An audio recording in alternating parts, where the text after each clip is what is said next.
Let's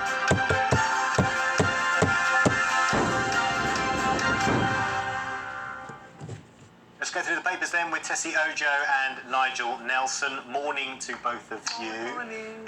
Tessie, let's start with the front page of the Telegraph.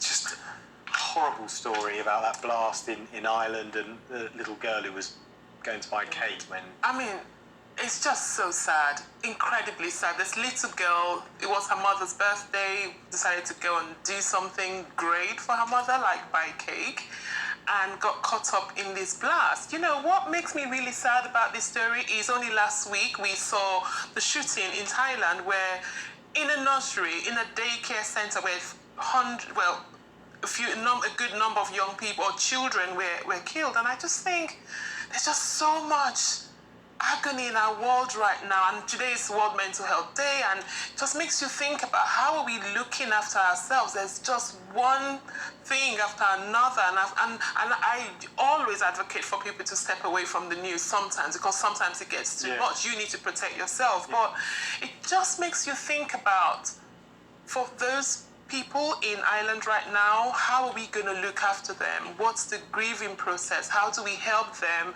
cope with this? For, beyond this week, beyond when this is no longer headline news, how do we support communities to get over something like this? It's just sad. Yeah, it's a really important point, isn't it? Is so often after these sorts of tragedies, the cameras pack up and go away, the eyes of the world go away. Well, life carries on, but there are people whose lives have just fallen apart there. Absolutely. And they do need support. Absolutely.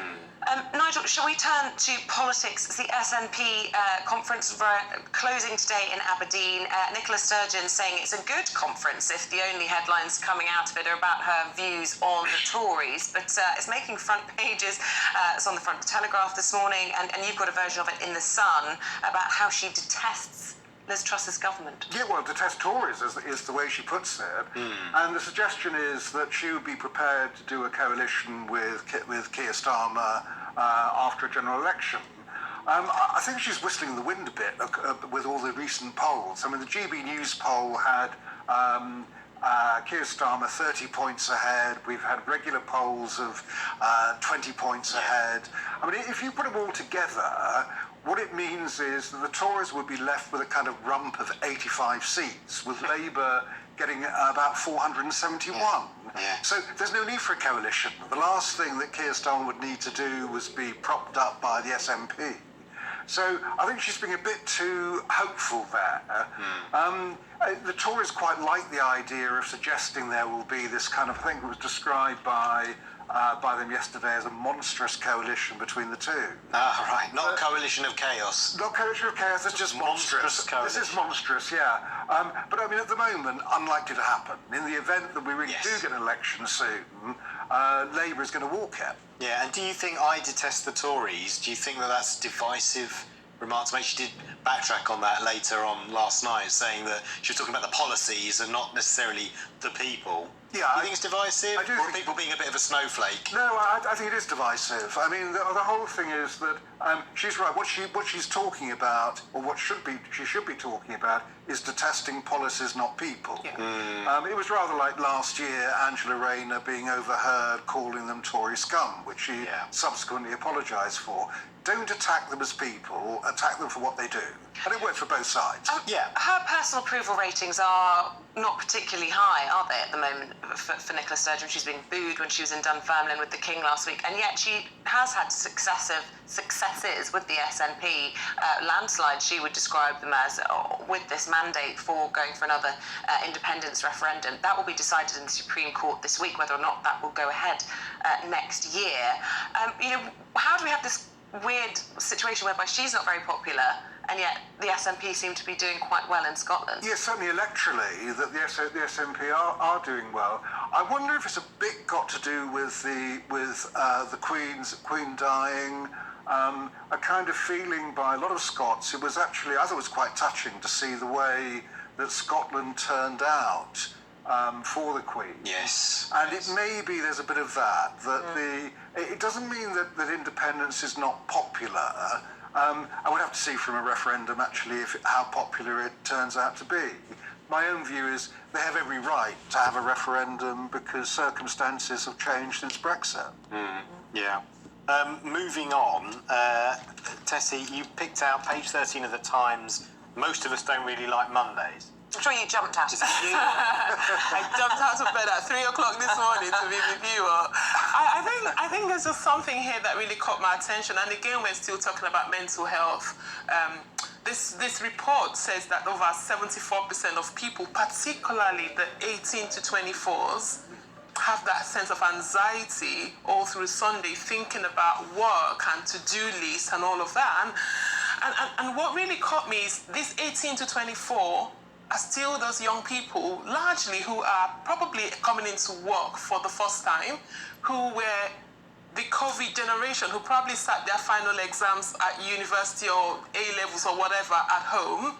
And from the last 2 years, charities like mine have been campaigning about the impact of mental health, the impact of the pandemic on young people.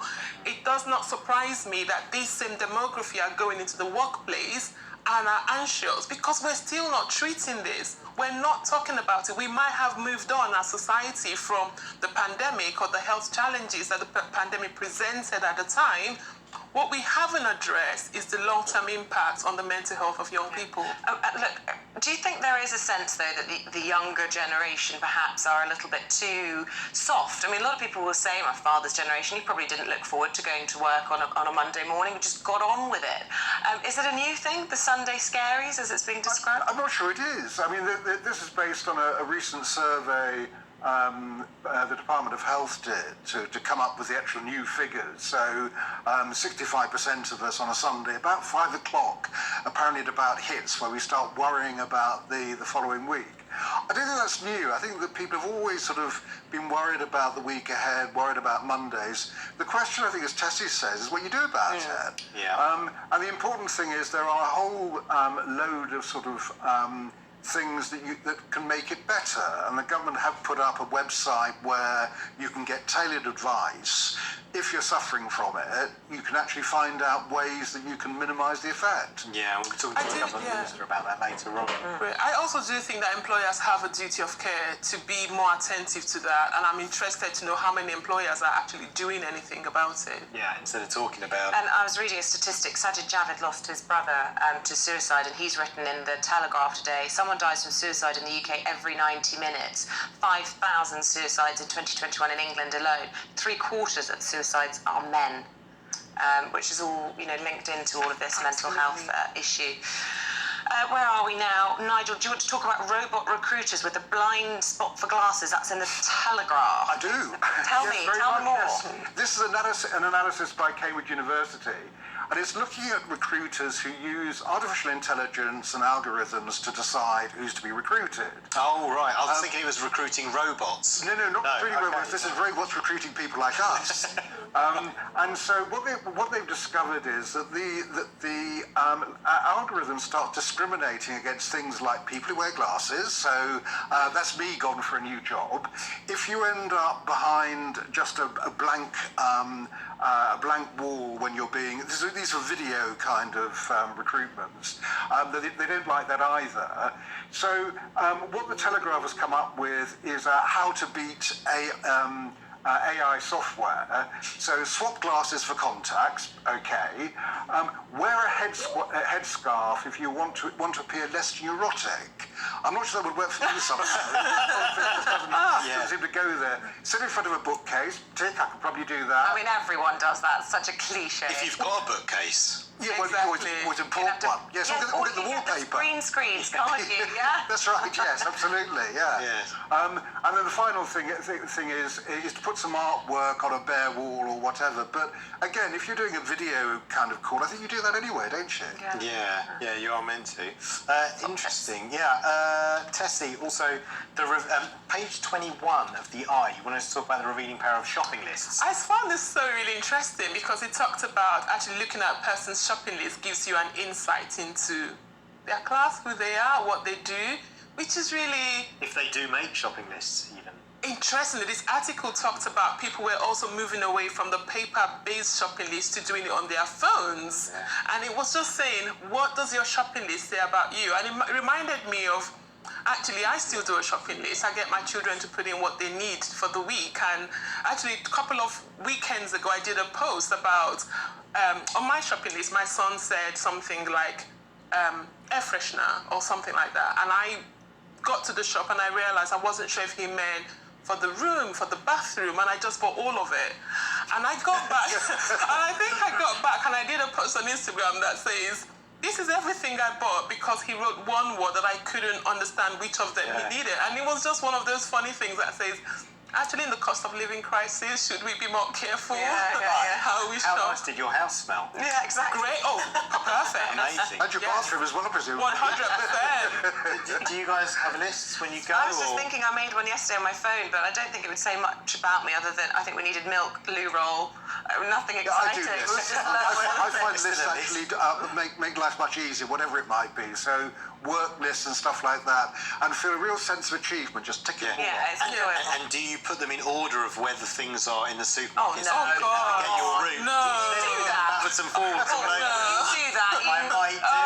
I might use it on a map. I think you might need help. You have got to be kidding me. You don't want to be going all the way. These supermarkets are enormous, and you don't want to be going all the way over They to one change side where they are and all then the go, time. How do you know where Not that everything often. is? Not that often. But I kind of know looking where the same. everything is in my local supermarket, so I can navigate that easily without a map. Yeah. Maybe that, So I kind of get what you're saying. Yeah. I'm also a big fan of the self-scan. Do you do Oh, that? I love Oh, yeah, that. I like my that. kids Yeah, that's like great that. fun. Yeah, that's always good. Yeah. How are we doing for time? What are we? Have we got? We've got to move on. We've got to leave it there. We'll have more from Nigel and Tessie in the next hour. Thank you both very much.